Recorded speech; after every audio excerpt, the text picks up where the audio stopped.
to this new video for my channel, The Mental Traveler. I'm J.R.R. and today I'm going to be talking about a book called The Children of Húrin by J.R.R. Tolkien. It was published in 2007, decades after the author had died, by his son Christopher Tolkien. The story of the Children of Húrin first appeared in the Silmarillion, but in this book the plot is expanded and thus explained in more detail. Something similar happened with Beren and Luthien, and with the fall of Gondolin. Anyways, before I begin, let me just say that this will be a spoiler-free video, so sit back and enjoy.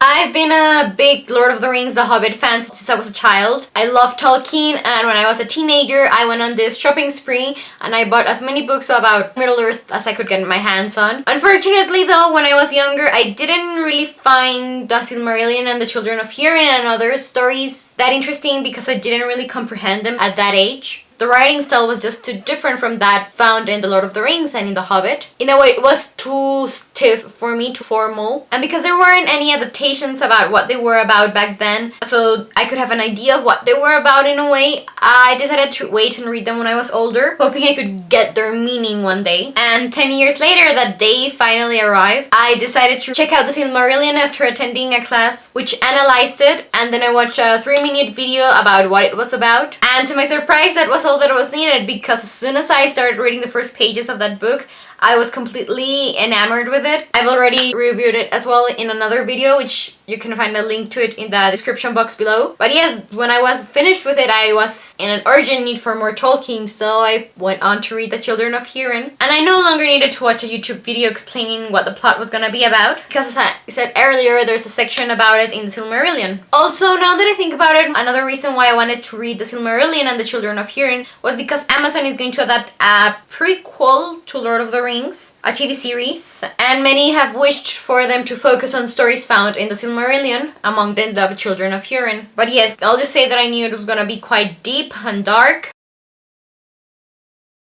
It's about the Children of Húrin, who is this man who defies Morgoth, who is the first Dark Lord in Middle-earth for Sauron. Because of that defiance, Morgoth curses Húrin and his children to live unhappily and to face tragedy and stuff like that forever. And so we follow Húrin's son, Húrin, since he's a little boy, and then we follow him as he goes on all of these journeys through Middle-earth. I don't want to go into too much detail as to what he does, but the shadow of the curse that Morgoth put on him is always following him. And then we also get to meet his younger sister, and we see how the curse affects her as well.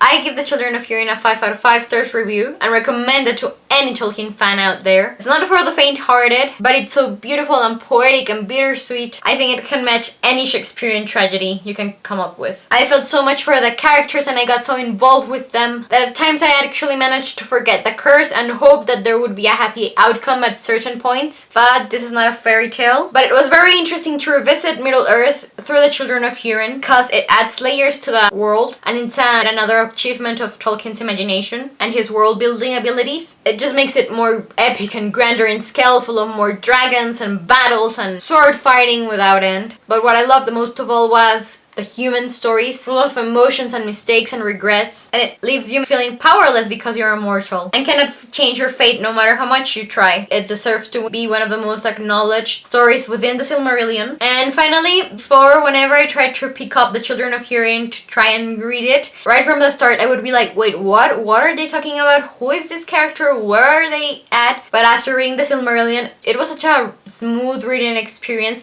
because I absolutely knew now what they were talking about, who they meant, where they were, and that was pretty cool and epic read. Moving on, in 2017, Beren and Luthien was also released as a separate book from the Silmarillion. Fall of Gondolin was released in 2018, and one day I hope to review both of them, because I've already read them. And I just wanted to point out that the Children of Húrin, it's written differently to Beren and Luthien, because in Beren and Luthien you get all the drafts that Tolkien came up with before he got the final product, while in the Children of Húrin you just get the plain narrative of the story like a regular book. So as a Tolkien fan, I find both approaches pretty interesting. But yeah, I just wanted to warn you what differences were with these novels. But anyways, yes, for the moment I believe this is all I have to say about The Children of Húrin.